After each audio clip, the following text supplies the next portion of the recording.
Hello, music lovers! Welcome to the Squiggle Spin, Squiggly. brought to you by Rock the Alphabet here on Radio. That's it. Coming to you each Friday at 12 p.m. U.S. Central Time, 6 p.m. in the UK, and 7 p.m. in the EU. Oh, it's like inside. I know your real name. I know your real name. Most people don't know your real name. Bringing to you the best from our featured indie artists, their featured songs, and now, for this season, interviews with your favorite indie bands. I'm glad you asked that question. And where can you find this? Oh, that's easy. It's right here on the Squiggle Spin. Music brings people together. So sit back, relax, and enjoy, because you're into the spin. And now, your featured song.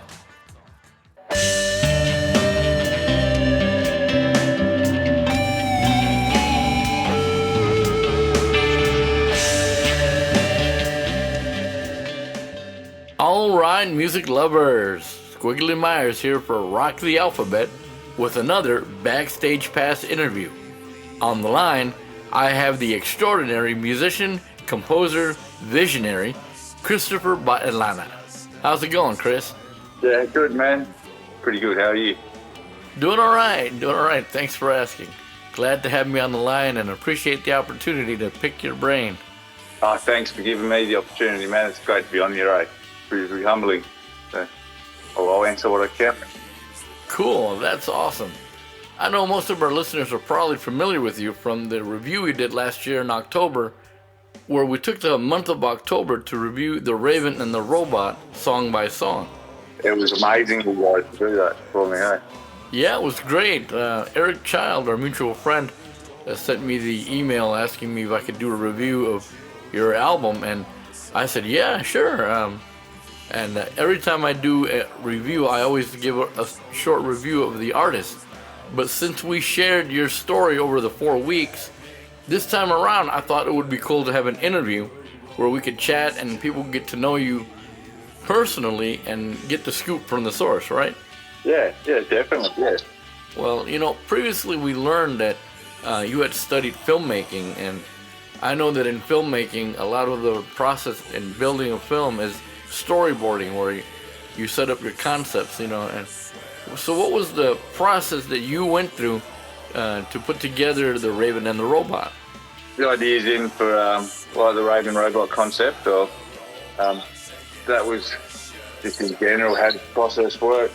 That one, because it's always pretty different, so it's hard to say how the process works, but The Raven and the Robot was sort of inspired by some ideas I had for art, and there was a story that started to develop when I started making art, and like you said, through the film sort of background, which I never completed the course, but we made a few short films and we learned a few skills, and I was always more of the writing side. I used to write on my own outside of our studies, so that sort of, yeah. So the art sort of became a story, and then the story I wanted to transpose into music because it builds a way of telling it through sound, because sound makes feeling, and you can create like a landscape or a soundscape which make you envision a landscape in your mind. So that's what I wanted to do with it, because some of the music I listen to, some of my favourites have attempted things like it, and it just takes me away to a world when I listen to it. So that's how The Raven and the Robot developed, mainly through art and through that, having that mind that doesn't want to sleep. When it has an idea, it wants to go with it, and it's usually based around writing on guitar or just experimenting with gear. Cool, yeah.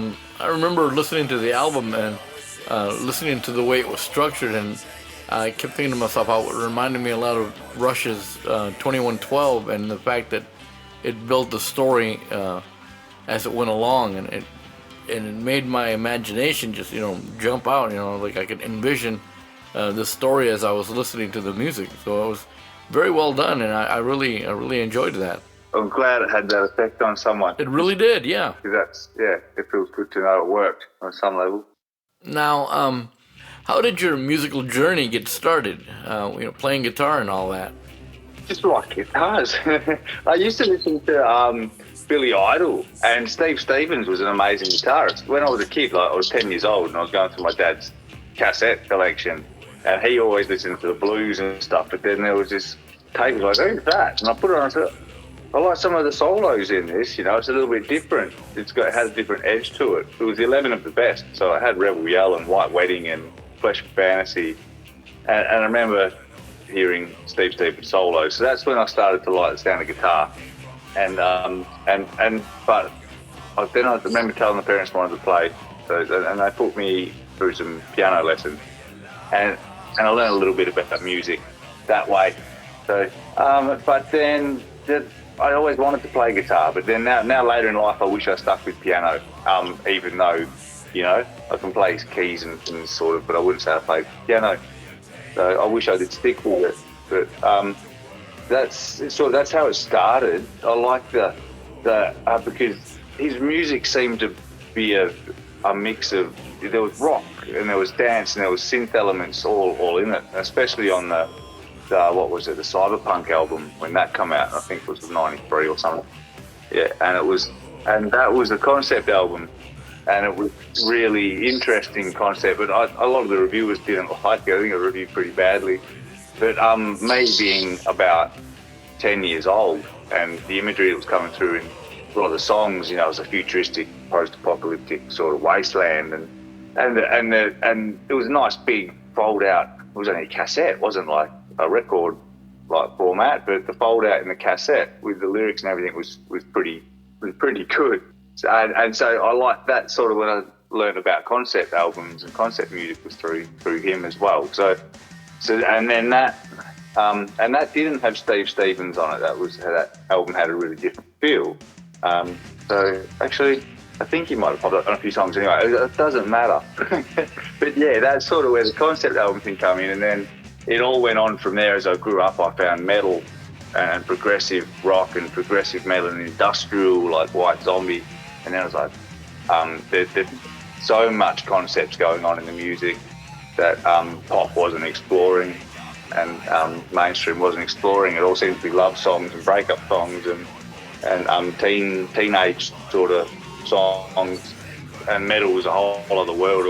It was fantastical, and it had a world of difference. It was so far apart from what was on television and radio around here at least.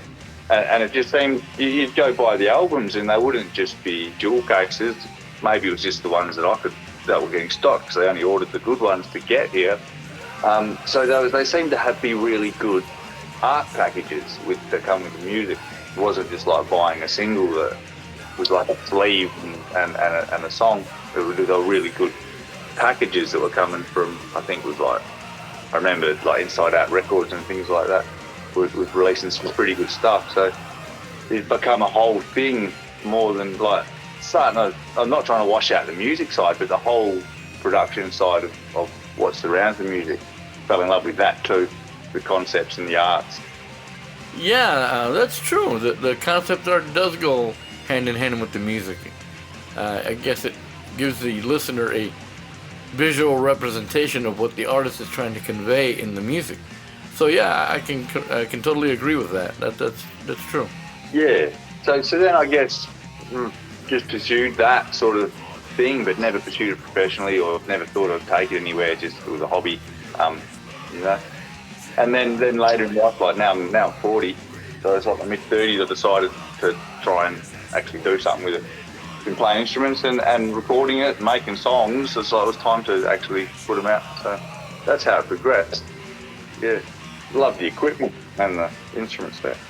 Right. Well, in the beginning, we didn't have the advantage of the digital equipment and stuff like that. That wasn't around yet. So did you get started on tape, on 4-track, 8-track? No, I started on computers, DAWs, digital audio workstations. I mean, there was a lot of gear that I used in the theatre world when I worked in corporate theatre and stage production. So we had to use like your mixers and your 48 channel mixers and things, and the lighting desks and vision switches, and there was a lot of analog gear, but it wasn't production equipment. I wasn't doing recording. It was sort of live stage production, and it was more set up and do a basic operate, you know. So I learned about the equipment and signal flow and gain structure and just the ins and outs of audio gear. Right. But then that was sort of when digital audio workstation was taking over, and it was going in computer. Probably late into that as well. Right. Okay. So yeah, I never really had to do much like any tape or analog or anything really. Well, as a child, I remember my nana gave us a recorder that we could record straight on tape. Me and my brother made a radio show. Actually, oh really? That was really funny. It was hilarious. That's pretty cool. That was the first time. Yeah. So you got some experience in radio then. Yeah. That's cool, man. That's funny. I know when DAWs first started coming out, and for our listeners, those that don't know, a DAW is a digital audio workstation. That's what we're using right now to record this interview. I know Pro Tools was the first one to come out, and at the time it was the most expensive thing out there, so yeah. The Pro Tools, everyone was very Pro Tools mentality. And there were a few other things around. And yeah, and buying gear, you were buying gear to get like cheap free versions of Pro Tools. I remember buying a MIDI controller or something that cost 100 Australian dollars, you know, and you got Pro Tools with it, something like that. And audio gear, I think it was called, yeah. But I ended up using Cakewalk. Well, that's pretty cool. So that's also an advantage of having the studio at home, because you know you're working off your own time. We worked in the studio when I first started. We had to go into a studio, and it was, you know, time is money, you know, and you make a mistake, and oh man, a lot of times we wish we could have done things differently or whatever, but because of time constraints and funding, it wasn't a possibility. But now with digital recording at home, I guess the sky's the limit. I can imagine how difficult it would have been knowing you had to go there and make it happen.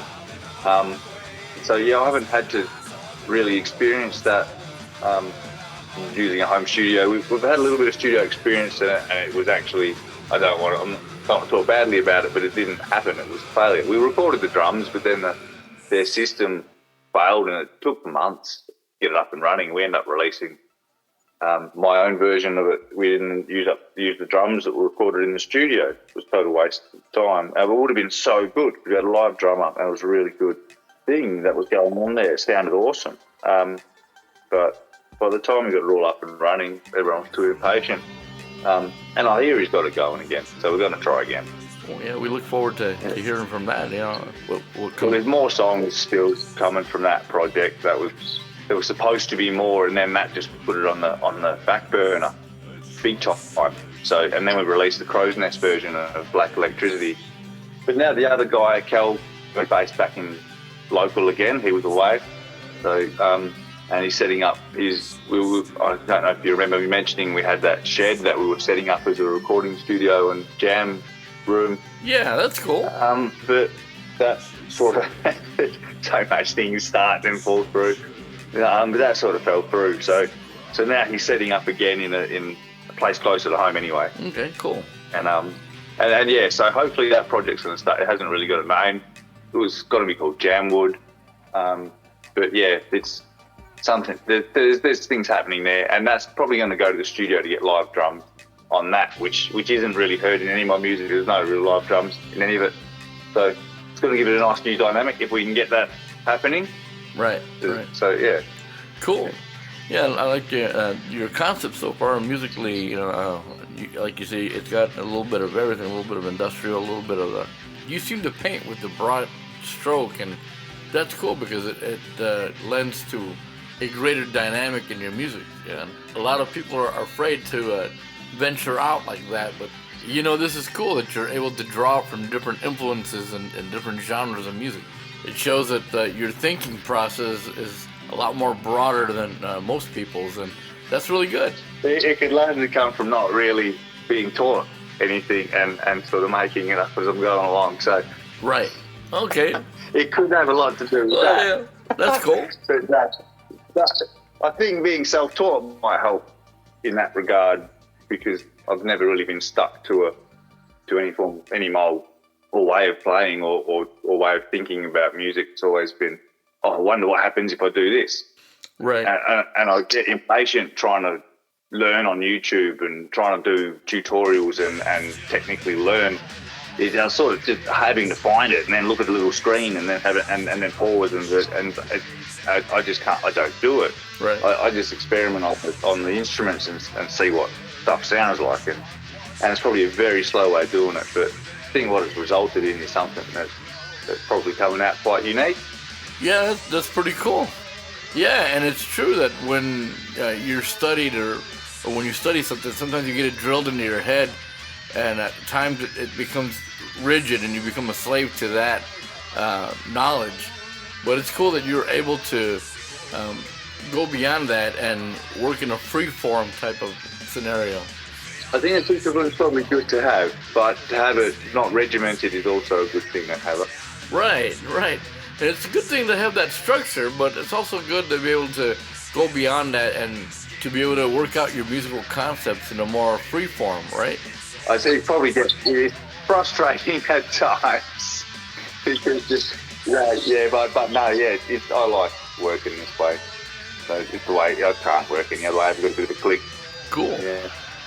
With that, with that in mind, what is a typical day in the studio for you then? With that, I usually would decide which guitar I feel like playing, which usually depends what mood I'm in. Oh, I see. And set a tempo. Right. And then it becomes a tonal thing. I'd probably choose some sort of evolving synth sound or something. Just go for a search and a muck around and change some parameters and see what comes out. And that may not ever become a song, but that sort of is how it starts. And then what I'm playing on guitar, I might even end up picking up another guitar or going to another channel on the amp or pedal settings, or by the end of the day there might be a song that's formed that was nowhere near what began. Then I usually obsess on that and it gets finished within a week. And yeah, so that's, but I can't say there's a process. Sort of, it evolves based on the mood. Okay. Yeah, it's very mood orientated. That works. Yeah, it's good to experiment with different ideas and different settings and whatnot, but I'm sure it's always good to fall back on what you're used to, and you go back into your routine. So that whatever makes the process move forward is good. And it's probably a bit of a luxurious position to be in, but I've spent a few years collecting guitars. Like I was talking to a friend today, and the oldest guitar I bought here I bought 20 years ago. So it takes a while to have the luxury of being able to say, oh, what guitar am I going to play today? So, so I guess not everyone has that luxury of being like, and that helps with making the music sound more dynamic too, because there can be so many textures of sound by different combinations of instruments. Like the Raven and the Robot album, almost every song was a slightly different combination of which guitar was doing rhythm or lead or what bass guitar was being used. So the album doesn't become too sterile. With every song had a different dynamic to it. Right. So that's sort of, the writing process is very evolving. It depends what instrument I pick up. Yeah. And what sound I feel goes with what I'm playing, and then it sort of evolves from there. Right. Now, when you started recording the Raven and the Robot Part 2, was that an extension of the first album, or was there a whole new process of thinking going into this one? No, it's the same story. It continues chronologically, if you could say. It does. So the end of Raven Robot 1, they crash landed on a planet and then began to evolve into life again, and the planet became a new utopia. Okay, I see. So cool. Raven Robot 2 kicks off where there's it's a civilized planet by this stage. It's evolved to the point of pretty much where we're at now, where Okay. it's sort of come to the point of despair again. Like there's problems but this time it doesn't follow the sort of metaphorical journey of what happens after. This time it sort of sticks with the people and the place, but the Raven robot characters are still there as large godlike entities. They're not. It's not planet Earth. It's not the world we live in. It's somewhere distant, fantastical fantasy story, you know. Right. And, they've evolved from this crash of the Raven robot and beings there are sort of like a hybrid human Raven robot. And they're having political dramas and pollution and wars and the same mistakes we're having. And so it happens again. But this time they escape into space. So there's supposed to be another album yet. Okay. To finish it, the last fold of that whole concept. So, Right. So yeah, so I don't want to spoil it too much, but it takes a different. It's less metaphorical this time around. It's much more literal, but it's a literal fantasy, not so. Yeah. Right. Okay. I Cool. find it went a bit more grit, a bit more punk to me, but then it's got some weird electro gothy bits to it. I think it sounds different, but I don't know what the listeners hear. Yeah. I'm sure that when people listen to it, that, they'll each get something out of it. Something that touches their spirit. So yeah, that's pretty cool. And that pretty much leads us into our next question here, and that is, what are your plans for future projects? What do you got cooking? What's coming up? There's that, which is I can hear. It's weird to say, but I can hear what I want it to sound like, and it's going to be different again to the first two installments of it. I don't know if the Sea of Orbs, if you heard that, sort of, I'm thinking along. It's heavy, but it's not. Yeah. Anyway, that. But then there's also that Jamwood that I mentioned earlier, my uncle, which is mainly a jamming band, which we're still trying to get off the ground, but I think that's a bit closer again. That's where the Black Electricity track came from. And there's also still more Abysmal Dimension music that I need to complete, which I'm probably taking far too long to get on, but seem to go through bursts and create, and then it sort of stops for a while. I think it's natural. It's probably normal for most people. And then go on little sort of gear binges and buy a few new things. And so like this weekend, I'm in the process of I'm going to gut the studio and repatch and make it all flow a bit better. I have some ideas to make it all fit and work a bit more functional and comfortable. Right. And then and I know that process usually come a month or two, there'll probably be a few more new tracks and things will be happening again. I bought a new acoustic guitar the other day because I didn't have one. And I downsized an amp because I'm in small space, and I got it's like a little spruik box, I guess. Okay. Busker's amp, that Boss, mate. Oh, yeah. And it's got it's like an interface, but it's also, you can sing into it. So it's just going to save space in my room without having the big cabinet and Vox head, which never gets used in there because it's too loud. Right. So, that's going to add different functionality to just the way things work in that room once I patch it all in. So, and from there, more music's going to evolve. It usually does. A few little upgrades or changes, I can promise. Cool. Can't help myself. Yeah, well, that's the life of a musician. It's always growing, always evolving.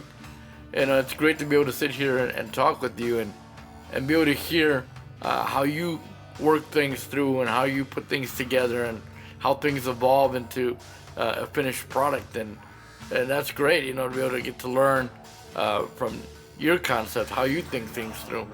Some things you do anyway is to keep yourself sane. It doesn't matter. I know it looks like we keep, spruiking it and we keep going, but there's no point not.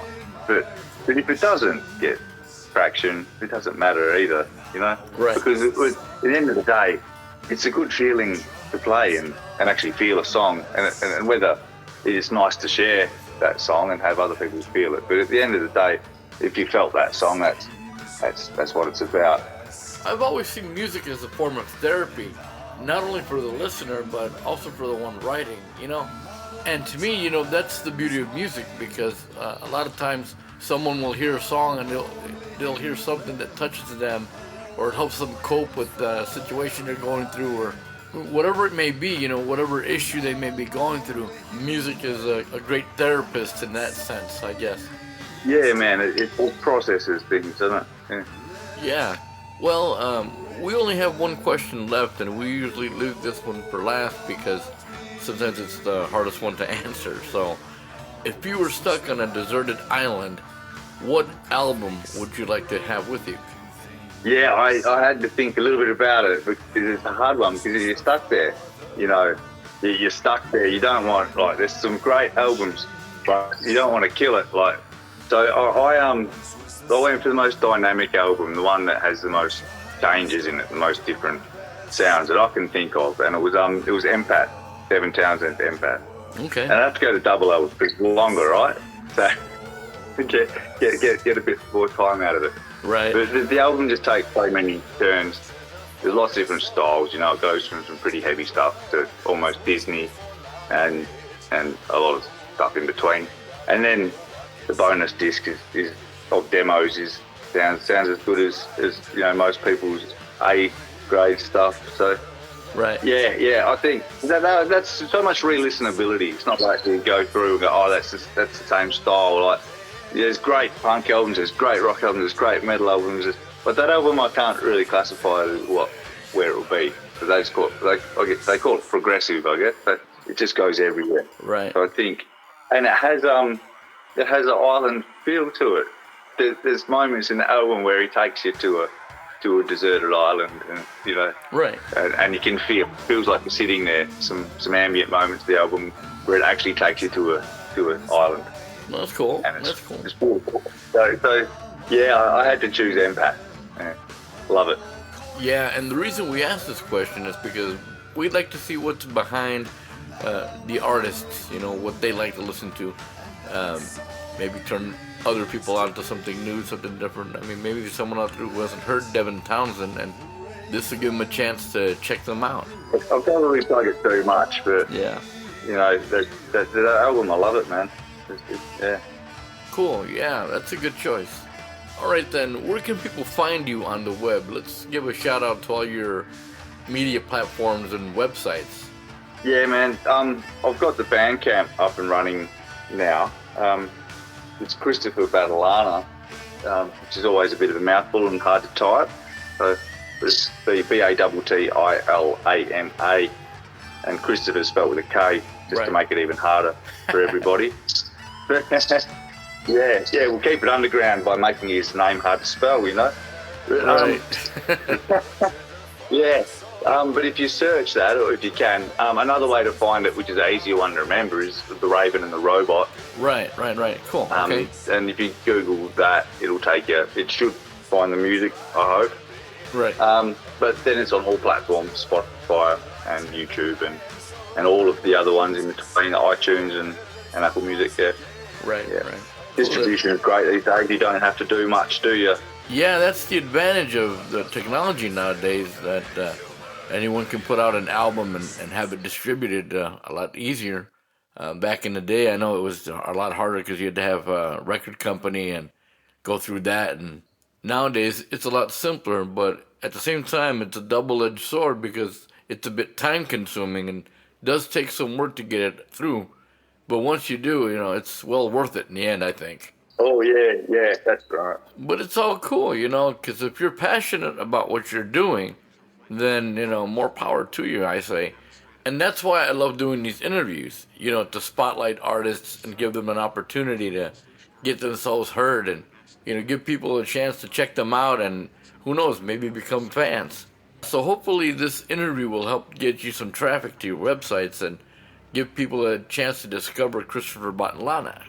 Every morning you wake up and you hope to check stats and you go, I wonder if it's blown up. Nah, just joking. But wouldn't it be nice one day to wake up and see something's gone bumpers? Right. But you never know. It's a lottery. But it is. It really like is. you said before, without paid promotions or a label promoting it, it is very easy to get lost in the haystack. True. Yeah. Well, that's why Rock the Alphabet works with indie artists and helping promote them. It's great.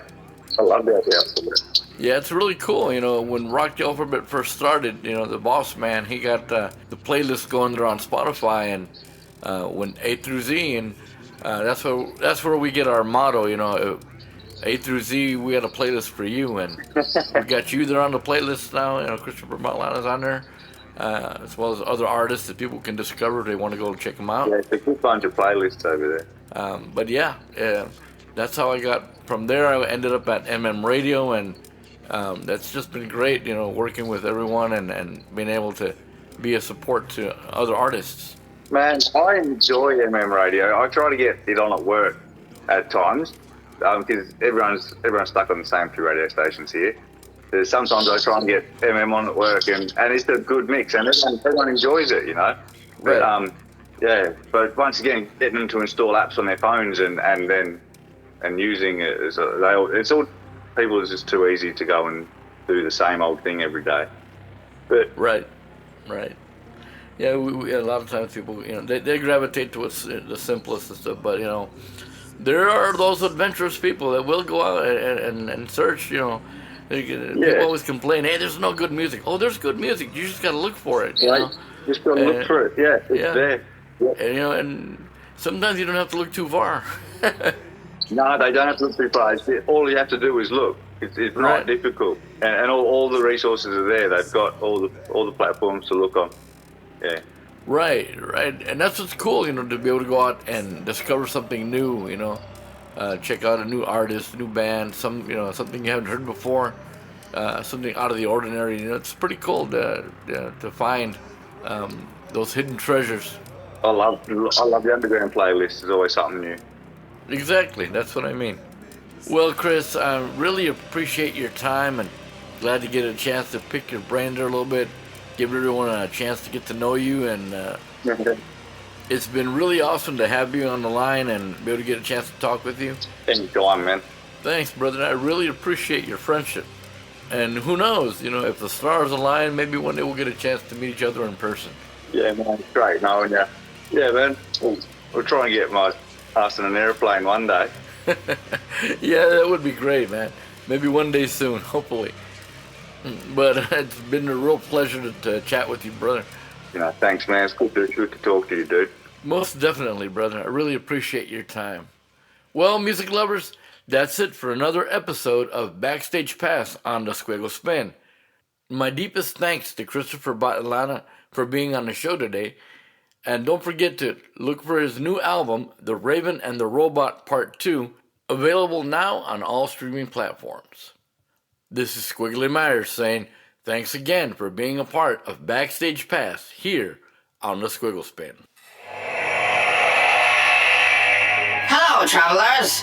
You are listening to The Squiggle Spin with Squigly Myers, brought to you by Rock the Alphabet. Today's featured song is The Keeper of Ravens from the album The Raven and the Robot Part 2 by Kristopher Battilana. All right, music lovers, today's featured song comes to us from Kristopher Battilana's sequel to his album The Raven and the Robot. This is The Raven and the Robot 2, and the song is The Keeper of Ravens. Right from the beginning, this energetic song kicks out of the gate like a thoroughbred. With its crunching guitars and machine-like pace, this song crunches through the scene with a force, all the while keeping the narrative of the story in place, while we follow along with the narrative of our intrepid travelers who have crash-landed on this planet after falling through a black hole. This continuation of the story of the Raven and the Robot adds to the saga of our 3 travelers, the Raven, the Robot, and the Mechanic, who, after shaking off the bewilderment of having crash-landed on this new world, find themselves among people not too dissimilar from ourselves. Now, I'm not going to give away the story, music lovers. I'll leave it up to you to listen to the album and hear it for yourselves. I will say this, though.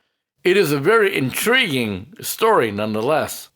The musical artistry of this composition is well thought out and well produced. And in my opinion, music lovers, I believe this album pays homage to great concept albums such as Dream Theater's A Change of Season, Rush's 2112, and Klaatu's 347 EST. And after hearing it firsthand, music lovers, I'm intrigued and want to hear more and find out what happens to our intrepid travelers.